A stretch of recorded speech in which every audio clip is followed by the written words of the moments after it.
Alright, hey everyone, it's me again, back with another sound design tutorial. This time we're going to be talking about this sort of plucky bell sound in the intro of my newest track called The Gutter. I'll play it first in context for you, and then get into how the sound is made. So here we go, playing in 3, 2, 1.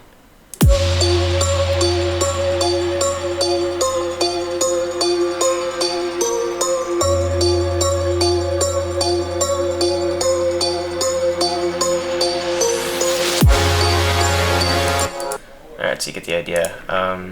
This is the sound by itself. Okay, and this is a Serum sound. So this thing is this oscillator, which is an oscillator I drew myself. You can come into this wavetable editor and just kind of put in whatever you want. So yeah, I drew this until I got something that sounded good. You can do the same thing and you should get some pretty cool results. And it's up 1 octave, 5 unison, a little bit of detune, but then so we also have this RM over here, and this sine wave is RMing this guy. So without that, it sounds like this.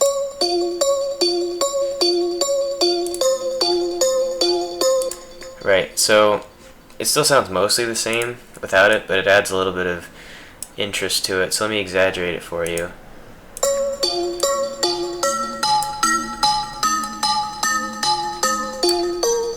So I like what that does to the sound. It just sort of makes it more interesting and belly, right? It adds these sort of strange sounding frequencies to it. I don't really know what's going on, but I like the way it sounds. So yeah, that's that. Up 1 octave and up 6 semitones on that one.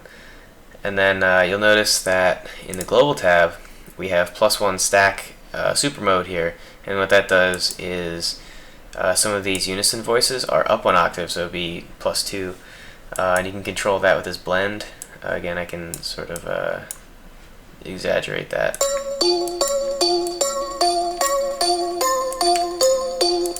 Feature not everyone knows about, so I don't know, it's just kind of cool. I mixed it in.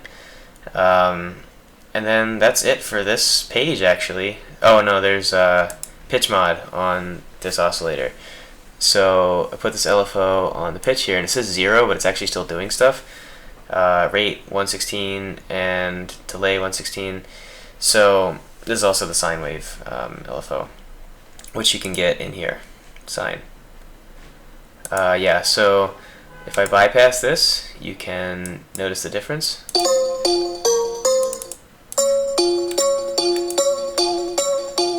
So I really like it. Just sounds sort of vibraty. It's nice.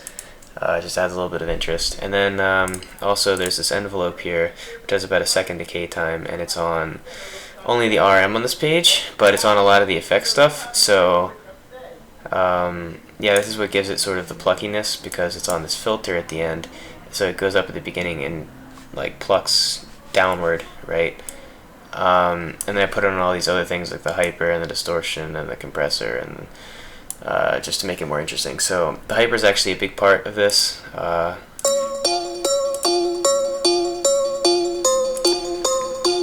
You can hear it makes it sort of more stereo wide and cool sounding, but only during the initial hit of the pluck, and then it kind of comes down. I just like the way that sounds, so I do it a lot. The distortion doesn't actually add a whole lot, you can see. Can't really hear a difference. And the same thing goes for this flanger phaser chorus. I just kind of put it on while I was messing around. The compressor, so what's happening here is this thing is multi-band, and the gain is up a little bit, so it just compresses it, you know, it gets more volume. And then we got the pluck on the filter. So that's pretty much it for this. On the mixer we have saturation knob, not a whole lot up, dimension expander, size down, it just makes it a little more wide again, and then some mixing stuff going on in the EQ, low cut, and then I got this little boost here. It's just mixing stuff because I don't know, I like the way it sounded. And then this Maximus, all it's doing is pushing up the highs a little tiny bit here. Low, mid, and master aren't really doing anything. I guess I turned it up a little bit here too. But yeah, that's pretty much the sound. If you have any questions, leave a comment. Be sure to like, comment, subscribe if you like this video and want to see more like it. Thanks guys, I'll see you next time.